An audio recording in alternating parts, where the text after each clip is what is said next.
mejor vuelta a clases, ¿dónde está? En Vía Confort. Para estudiar, para estar comunicado con toda la familia y para jugar, pero solo en el recreo, atención. Este smartphone Lenovo K8 Note es para vos. Puede ser tuyo por solo 12 cuotas de 599 pesos. La mejor vuelta a clases está en Vía Confort. Llama al 2507-3883. Retomamos entonces, apenas se habían pronunciado 2 o 3 de los panelistas, queda terminar la ronda, pero permítanme antes presentar a quien nos acompaña a partir de este momento. Licenciado en Seguridad Pública, Robert Parrado. Gracias por estar aquí. Un gusto para... Bien. Permítanme seguir con la vuelta de panel. Pepe. Sí, la seguridad de un país comienza en sus fronteras. Esto no siempre ha sido entendido así, aún habiéndose votado por mayoría o por el apoyo de todos los partidos políticos la ley de fronteras. Son claros los ejemplos que pone el futuro ministro cuando habla de la casa, del hogar, como referencia. Este país, además... Bueno, perdona que te interrumpa. Pero justo con el ejemplo que da de la ventana abierta, de las puertas abiertas, ¿quién no se acordó de Bonomi? Sí. Cuando creo que fue a Verónica Alonso, ¿no? Le habían entrado ladrones y él un poco dejó entrever como que, bueno, y si estaba la ventana abierta. Y bueno, si está la frontera descuidada. El tema es que alguien dirá, bueno, pero la frontera Estados Unidos-México, por ejemplo, más cuidada, más custodiada. No, pero ¿qué frontera es impermeable? Claro, tiene muros, pero entran por abajo, por mar, con submarinos. De todas maneras, acá tenemos una frontera donde uno puede desayunar temprano en Montevideo, hacer un recorrido por tierra y almorzar un poquito tarde en Bella Unión, recorriendo rápidamente todo el país. Por lo tanto, las fronteras son importantes. Laura Echarren, una socióloga argentina experta en temas del gran tráfico de drogas, pero también del narcomenudeo, señala algo que Alejandro dio a entrever. La lucha empieza contra el narcotráfico en las fronteras y es fundamental la inteligencia, la prevención y la lucha reactiva allí en ese lugar. Bien. Alfredo. A mí me parece bárbaro. Yo creo que en que estén los soldados en los cuarteles sin hacer nada todo el día y estén en la frontera, me parece, son recursos humanos que tenemos como Estado, que me parece bárbaro. Me parece bien también que... Pero más allá de tener que... Entre cuidar un cuartel vacío que nadie le interesa, en Paso de los Toros o en Minas o donde sea, y tener emplazamientos en la frontera, a mí me parece muy buena idea. Me parece también una cuestión de marcada de cancha del nuevo ministro, del futuro ministro de Defensa, si él quiere marcar. Nosotros hay una ley que la vamos a hacer cumplir, vamos a usar los recursos. Impecable. Lo que no me cierra un poco son los números, a ver. Sinceramente, porque él habla de que se habló de entre 500 y 1000 efectivos. Sí. Pongamos 1000. Vamos a jugar a la cancha grande. Habló de 35.000 kilómetros cuadrados, que van a ser el área que es los 20 kilómetros de la frontera, que se van a vigilar. Y habló de patrullas, pues yo estaba haciendo la división por uno. Yo me imaginaba un soldado cada 3,5 kilómetros vigilando. Pero él habla de patrullas, ya que 10. O sea que va a haber 100 grupos de 10 soldados, pongámosle, que van a tener 350 kilómetros cuadrados para revisar. Me parece que no funciona, ¿no? Con 1000 soldados va a seguir siendo un cuadrado de la frontera. Y 3 o 4 veces en la charla Javier García habló de los drones, que no tenemos drones. Los drones hoy no son caros. Yo creo que Parrado debe saber mucho mejor que yo. Yo tengo gente amiga que tiene drones recontra profesionales, que tienen brevet de dron, y tienen una posibilidad brutal de custodiar áreas y de cosas así. Entonces, por favor, urgente para vigilar la frontera, drones. Profesionales, tecnología, y vos podés tener, en lugar de tener 1000 soldados, instruir a 100 que aprendan a manejar. Creo que controlas mucho mejor la frontera con tecnología que poniendo los pobres soldaditos en una carpa a custodiar a ver si pasa alguno, que aparte seguramente los narcotraficantes manejan drones y saben por dónde puede haber soldados o no, ¿no? Bueno, estas referencias que son bien casi que técnicas, después las vamos a preguntar a nuestro invitado, pero si me permiten terminar la vuelta de panel. ¿Quién queda? Era hora. Era hora de que se aplicara la ley. Era hora. Tanto el río Uruguay como la frontera seca que tenemos en el norte son un colador. Y, Alfredo, no es que vayan a estar uno cada 3 metros. Hay cada 3 kilómetros. Hay determinados puntos estratégicos donde es sabido que la droga que entra de Paraguay en los camiones Escaña y no los turistas, como decía Selva, que de repente podrían ser revisados todos, tienen que pararla como de lugar. Yo creo que es una medida que, si bien se va a implementar, lógicamente necesita ser pulida, necesita un estudio de ver cómo va avanzando ese cuidado. Y bueno, y en la medida, como decía un presidente, a la medida que los zapallos se van a ir acomodando en el carro, ¿que era necesaria? Claro que era necesaria. Que faltan recursos y van a faltar recursos. Pero se va a buscar, lógicamente, sobre todo, creo yo, es parar el narcotráfico. Para que tengan una idea, 1 kilo de cocaína puesto en Uruguay vale $6.000. Ingresó a Uruguay y si sale por el puerto, llega a Europa por $30.000 y llega a Asia vale $60.000. Eso es lo que se busca parar. No de pronto el pequeño menudeo, el quilero que trae de Artigas 5 kilos de yerba, porque eso es institucional y se va a dedicar la Dirección Nacional de Aduanas. Bueno, pero entonces, a ver, ¿qué le estás queriendo decir al bagallero que sostiene a su familia que no llega a grandes sumas por fin de mes? Que no lo van a militarizar, que no lo van a parar ni lo van a arrestar, porque la ley no busca eso, porque sería imposible físicamente si cada vez que algún militar en la frontera encuentra a una persona que trae contrabando, 5 kilos, 8 kilos, de parte del fiscal, preserve la escena como dice la ley y que el fiscal llegue al lugar para ver qué es lo que va a decidir. Puede decir que se va a aplicar el principio de oportunidad en estos casos también. Exactamente. Bien, arriba los ticholos. Exacto, ticholos, garotos, and demás. A ver, estamos hablando sin saber, usted está más cerca de tener conocimientos, claro, no, porque además vio que ya se está analizando si es cada cuántos kilómetros, cuántos soldados, ¿no? Entonces, a ver. Bueno, vale la pena hacer un par de puntualizaciones. Por favor. Un poco para el amigo Alfredo, empezamos con él. La preparación en los cuarteles es lo que nos permite que estén los militares desplegados con la calidad con la que se van a desplegar. Está en la tapa del libro. Si no, de lo contrario, esa preparación en algún lugar se tiene, es precisamente en los cuarteles y en los lugares que se disponen para eso. Pero más allá, me estaba acordando, había escuchado a Javier García antes, me acuerdo un día tomando mate yendo para Minas con él, yo le decía que un gobernante no puede no utilizar los recursos humanos que tiene y las instituciones que tiene para proteger a sus ciudadanos. Está en la tapa del libro. Creo que está bueno que se esté haciendo, más cuando hay una emergencia en materia de seguridad. Del punto de vista personal, como policía en retiro, yo hubiese preferido que no estuviéramos en esta situación y que fuera la Policía Nacional que se encargara de todo eso a nivel del territorio nacional en su interior. Como la realidad es otra y realmente las fronteras son porosas, esto creo que marca la cancha. No van a ser solamente 500 o 1000, probablemente también el Estado Mayor, como bien lo plantea Javier García, va a disponer recursos adicionales ante determinadas eventualidades que se puedan dar y tendrán los apoyos necesarios, además de las coordinaciones con el Ministerio del Interior. ¿Qué queda de por fuera? El narcotráfico nos pega mal. El prefecto del Chuy, me acuerdo que cuando estuvimos al lado brasilero, decía que un arma que pasa por la frontera termina en cualquier favela, que la droga que pasa, obviamente hasta los bebés tendría que consumir determinada cantidad de marihuana si tomáramos solo el Chuy. ¿Se imaginan lo que pasa por ahí? Pero no me quedo con el tema trata, que evidentemente no va a ser esta la propuesta, pero pueden detectar algún caso. Vas a encontrar tráfico de armas, vas a encontrar autos de alta gama que pueden estar saliendo por la frontera, que salen, más de uno, terminan en Bolivia, terminan en Brasil, en Paraguay. Entonces uno dice, hay mucho por hacer. ¿Cuál es el mensaje acá? Primero, prevención, disuasión, ¿ah?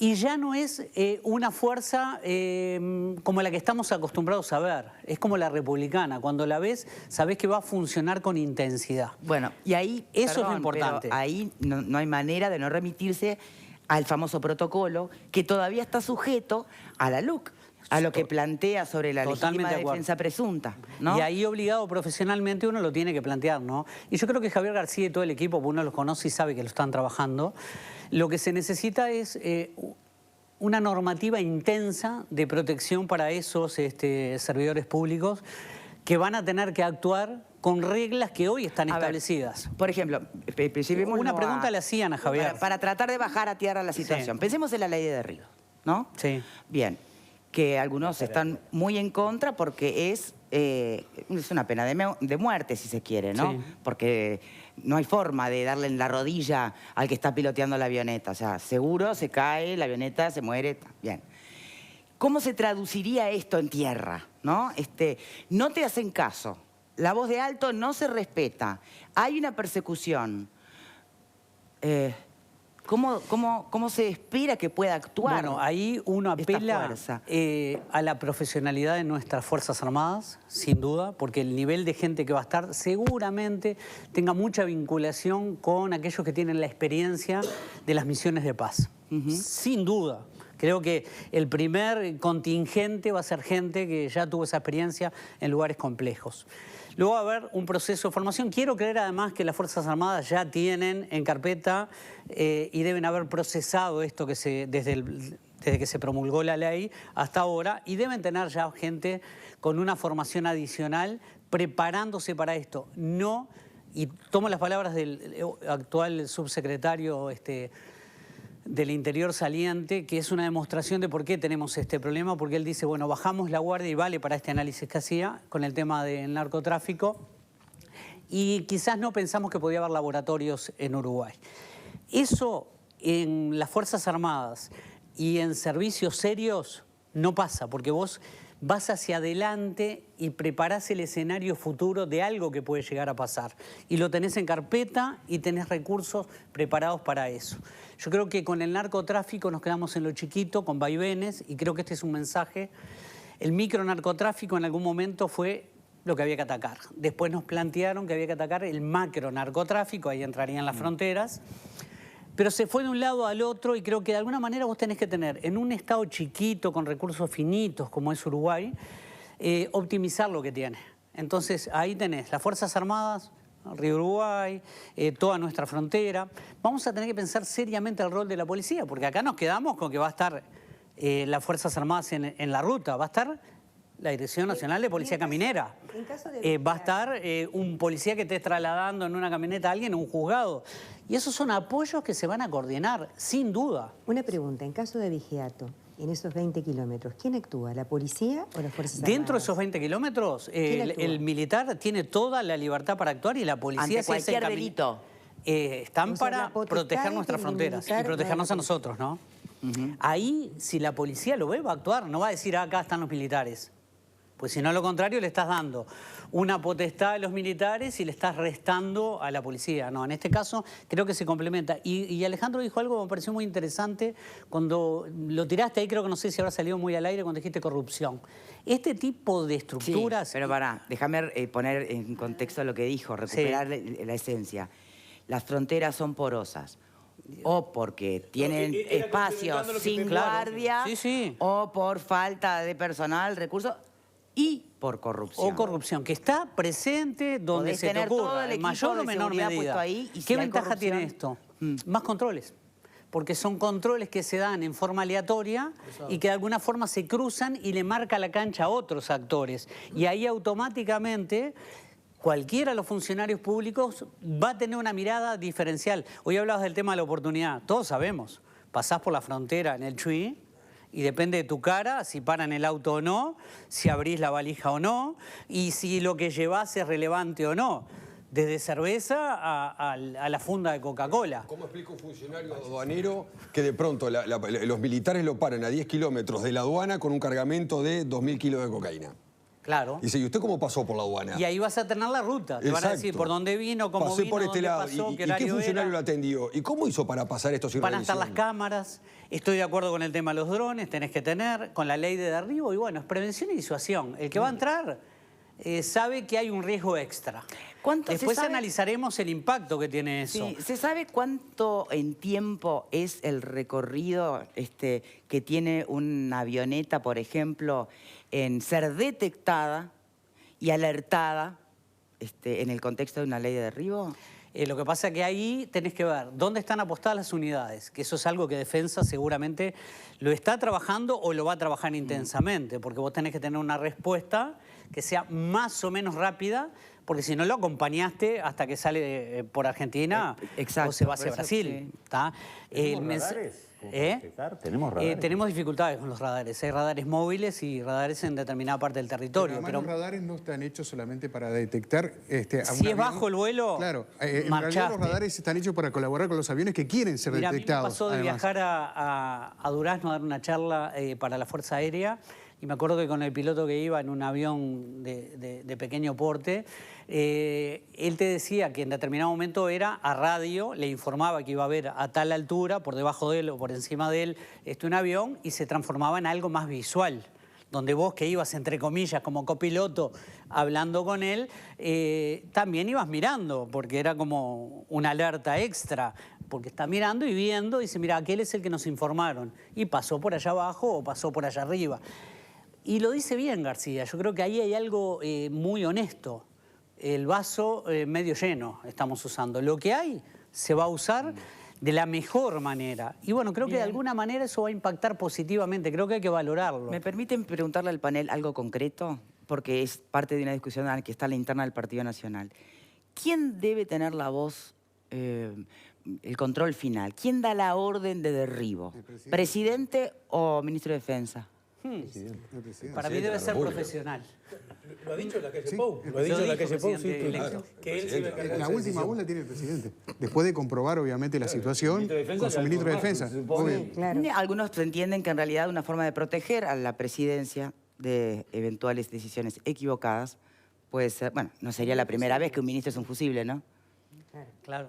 Ahí se van a dar determinados alertas, pero además no te olvides que habitualmente hay trabajo de inteligencia que se puede saber de repente cuando eso hay que mejorarlo, optimizarlo, cuándo pueden entrar, cuál es la ruta más adecuada. Te dicen que la zona de Rocha, Chuy, pasan aviones periódicamente, van y vienen, porque habría algún aeropuerto más o menos cerca. Hubo un jefe de policía de La Valleja que decía que había pistas dentro de las estancias, o sea, que tiraban bultos. Hace poco agarraron a uno que los levantaba y cobraba unos pesos por ello.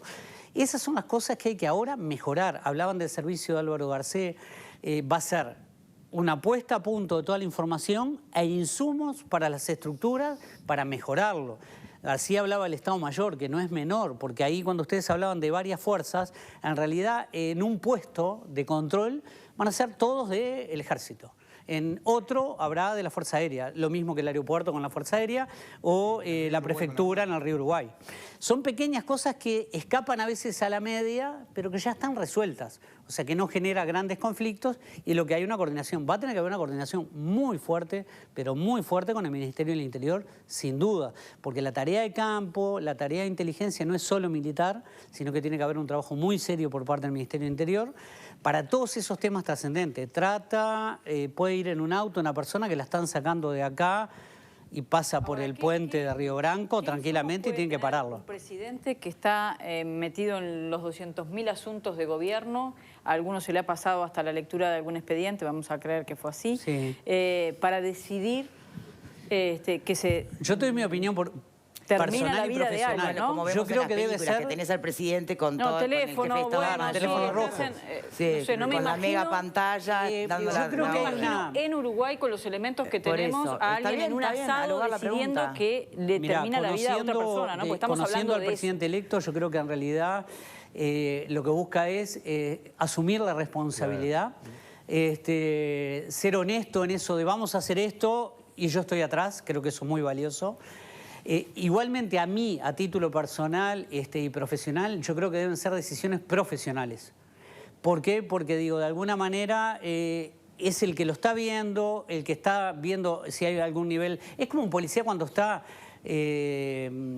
persiguiendo un auto y le disparan. Usted le haciendo una pregunta a García que es muy parecida, con los 20 kilómetros. Bueno, el militar va a correr y bueno, ahí el militar va a estar formado y va a saber que su respaldo jurídico pasa a ser el de un ciudadano medio que sigue corriendo a un delincuente que se le va. Y si ese delincuente le dispara, él va a tener que responder sin duda, porque tiene las potestades y las condiciones para repeler esa agresión como un ciudadano que tiene derecho a porte de arma. Y bueno, después veremos cómo se discute y cómo se perfecciona, que claro, pero es Selva distinto... lo planteó coherente. Hay que seguirlo de cerca, ir perfeccionando esto. Y te digo más, yo apostaría a una división de fronteras. Yo digo, mañana tengas absolutamente todo, aduana, militares en retiro, gente con experiencia del Poder Judicial, gente que se dedica al tema trata, que pueda mirar la frontera como comunidad. El Chuy no es de este lado y del otro lado, es una comunidad que es distinta, hay que saberla valorar. El ejemplo que tú pones es distinto, ¿no? Porque vamos a suponer que son militares que están entrenados, que están valorando el riesgo, que están imbuidos en lo que están haciendo, Sí. ¿no? Pueden haber errores, por supuesto, pero yo te hablo de un presidente de la República que tiene que saber de 20.000 cosas, que en ese momento va a por eso te responder digo. al informe de alguien que después puede ser equivocado y ya no hay tiempo de volver Yo atrás no en dudo esto. que después que se valore todo y que el gobierno esté instalado, ese tema sea un tema a reflexionar y a plantearlo nuevamente y haya capaz que cambios. No es porque yo lo sepa, pero es normal que alguien diga, no, mira, no parece adecuado por esto, por esto, por esto y por esto, y creo que la decisión debe estar acá y va a tener este tipo de controles. Y bueno, se verá. Pero eso tiene que estar dentro de la norma, porque ese señor que va a apretar el botón, que puede ser el que dispare a un ala, tiene que tener el respaldo jurídico y el respaldo institucional que sepa que su función está respaldada en el accionar. Y el ejemplo más concreto es lo que pasó en las cárceles. Cuando se instalaron los militares, se creó una zona militar pequeñita, pero que responde a la realidad de ese funcionario. Hay un protocolo atrás que dice, bueno, tú como militar actuaste como militar. Acá debemos contemplar que el estatuto es militar, más allá que empieza a tener una tarea policial, que ojo, tareas policiales hace un inspector de salud pública, Mirá, cualquiera de ellos, ¿no? Mire, Parrado, este mensaje. Querida conductora del programa, hay un protocolo que deben cumplir. Si no se detienen, aplican las reglas de aviso, como lo hacen en las cárceles. Tal cual. A la tercera vez de la voz de alto, abren fuego al aire. Si no les disparan, aplicarán el uso de la fuerza de forma razonable, pero pueden disparar si les disparan. Y esas mismas reglas son las que se aplican, por ejemplo, en las misiones de paz. Claro, dentro de esos 20 kilómetros o de tejido a tejido en las fuera del cárceles. tejido, pero fuera el del delito. tejido. Pasan a ser un ciudadano como cualquiera de nosotros que va a tener Sí, pero que sigo sin definirlo, tener va a ir avisando. Pero si es agredido y es ilegítima, y se va a defender. es lo mismo. Pero una cosa es cuando se le disparan. Yo sigo sin tener respuesta a una pregunta bien concreta. A la voz de alto, en una persecución, no se detienen. No le va a ¿Qué se disparar hace? seguramente, porque además el militar funciona distinto. Recuerden que esto lo planificó Bonomi y nunca lo llevó a la práctica. ¿Se acuerdan cuando en la ruta decían que iba a haber un puesto de control? Lo iban a ver pasar el vehículo, le iban a avisar por handy al siguiente, Sí. iba a haber un francotirador en el tercer puesto que lo iba a parar, porque se venía escapando. Eso casi que no se aplicó, ni lo vimos, casi no fue noticia. En este caso en particular, o sea, se va a dar la voz de alto y probablemente esté anunciándole a otro equipo que lo va a estar interceptando. Y si no es de las Fuerzas Armadas, será de la policía. Pero va a haber un trabajo distinto y coordinado, sin duda, dicho hasta el cansancio, ¿eh? Trabajo coordinado, defensa interior, porque es la única forma de atacar el crimen que nos está entrando y está llegando a Casaballe, al Cerro o a donde se te ocurra, Carrasco. La droga llega por algún lugar, hay que frenarla. Si la paramos en la frontera, está va a haber claro, menos pero acá. porque en este momento me acuerdo de algo que tú mismo decías, Sí. Robert. Y es que hasta ahora, finalmente lo que pasaba era que, por ejemplo, con el tema de las avionetas, las torres de control van acompañando a la avioneta infraganti, ¿no? A la avioneta que está cruzando sin aviso, fue intencionalmente. Bueno, si finalmente nadie puede disparar, capaz que terminan acompañando hasta el puerto de Montevideo y se va... Con una ventaja, el tipo podemos con el container coordinar y las mujeres con los contrabandeadas, otros yo qué sé. gobiernos y las otras estructuras de seguridad y eventualmente si una fuerza no puede, por la razón que sea en un país, en el momento que ingresó al otro, se va a enfrentar a otra realidad. Al punto que tendríamos que analizar hasta el tema del combustible. Recuerden que hubo uno que por un tema de combustible terminó aterrizando en un camino medio rural. Esas cosas van a pasar, pero las tenemos que trabajar seriamente, porque estamos hablando de temas serios, de vidas humanas y de control. El turismo, que tú lo planteabas. Y bueno, ahí va a haber un trabajo muy interesante para que el militar tenga la ductilidad de la misma manera que tiene la aduana o que tiene el policía que está ahí apostado, que te dice... Mira y le dice, ¿cómo anda? ¿Bien? ¿De dónde viene? Y hay gestos, hay actitudes que empiezan a notarse y eso empieza a generar una expertise que te va a permitir valorar un montón de cosas. No le van a estar disparando a el que lleva 2 garrafas en la frontera. Es eso, Robert, eso pasa en las aduanas ya. Claro, Cuando ya. van pasando de 10 coches, revisan uno. Dicen, bueno, sí, pasa. Bueno, y Según ese es cómo el vayas problema. vos, te parás y Bueno, ese abrís. problema. No es tanto ese el problema, es un problema más de fondo en las aduanas. Pero bueno, ese es otro tema. Bueno, pero ahí, mira qué interesante, la Dirección Nacional de Aduana va a tener que también incorporarse a todo este esfuerzo. Digo, a ver, y ahí tenés no hay un economía y tema finanza. con los radares en el puerto, de cuántos contenedores se bichan y cuáles no. ¿Cuáles? Los escáneres. Pero ahí lo rompieron el escáner a propósimo. Te quiero decir que es el mismo, No, apenas se compró primero. Se compró si primero, no hay se lo recursos rompieron. suficientes para escanear o revisar todo lo que entra.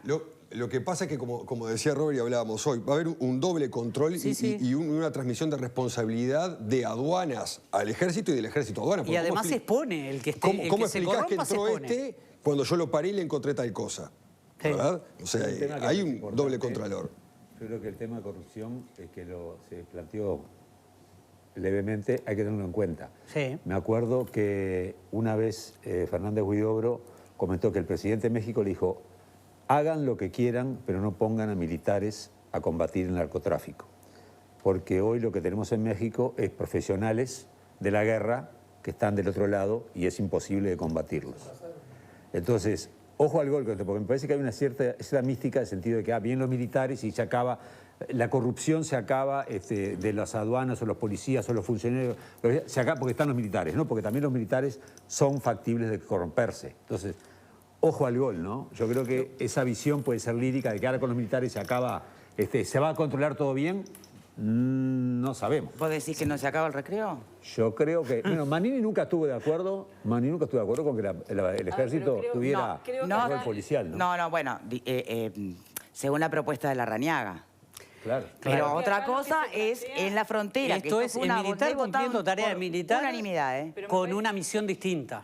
Digo, creo que lo que está planteando Robert no es que el militar sea menos corruptible que un policía, es que hay dos fuerzas distintas y entonces si vas a cometer Hay un más acto de controles. corrupción tendrás que coimear a unos cuantos más. Ya vimos lo que pasó en Laguna del Sauce y demás. Digo, no hay ningún reservorio ético y moral en la sociedad porque si hubiese ya lo hubiéramos utilizado hace años. Lo que sí es un cruce, bueno, de más controles entre sí. Va a ser más difícil tener que, coimear a un funcionario. Y en la medida que haya detenciones hay que pulir el manejo. Digo, si son los 20 kilómetros y se da cuenta el fiscal, que no lo planteaba Javier, pero presumo que no lo va a terminar el procedimiento el militar, porque si no más distraería recursos del propio lugar, se lo va a trasladar a la policía y la policía terminará el procedimiento. Si es el militar, habrá que adosarle una estructura que más de una vez puede pasar los 20 kilómetros y obviamente que terminan en centros poblados porque es donde está afincada la fiscalía. Sí. Pero más allá de eso, son detalles que hoy no se pueden pedir que se afinen,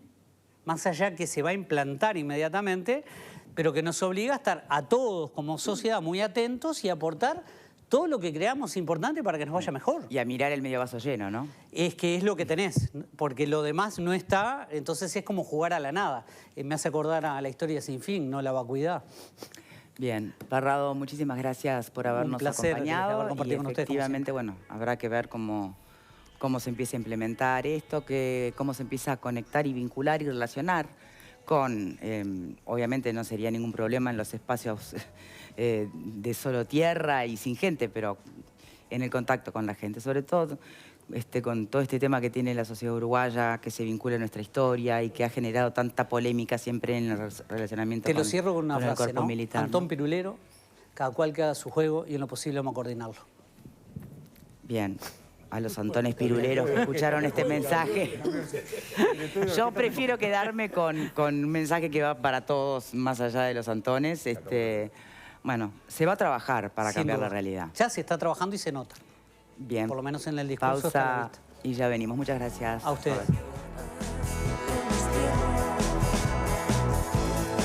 Las amapolas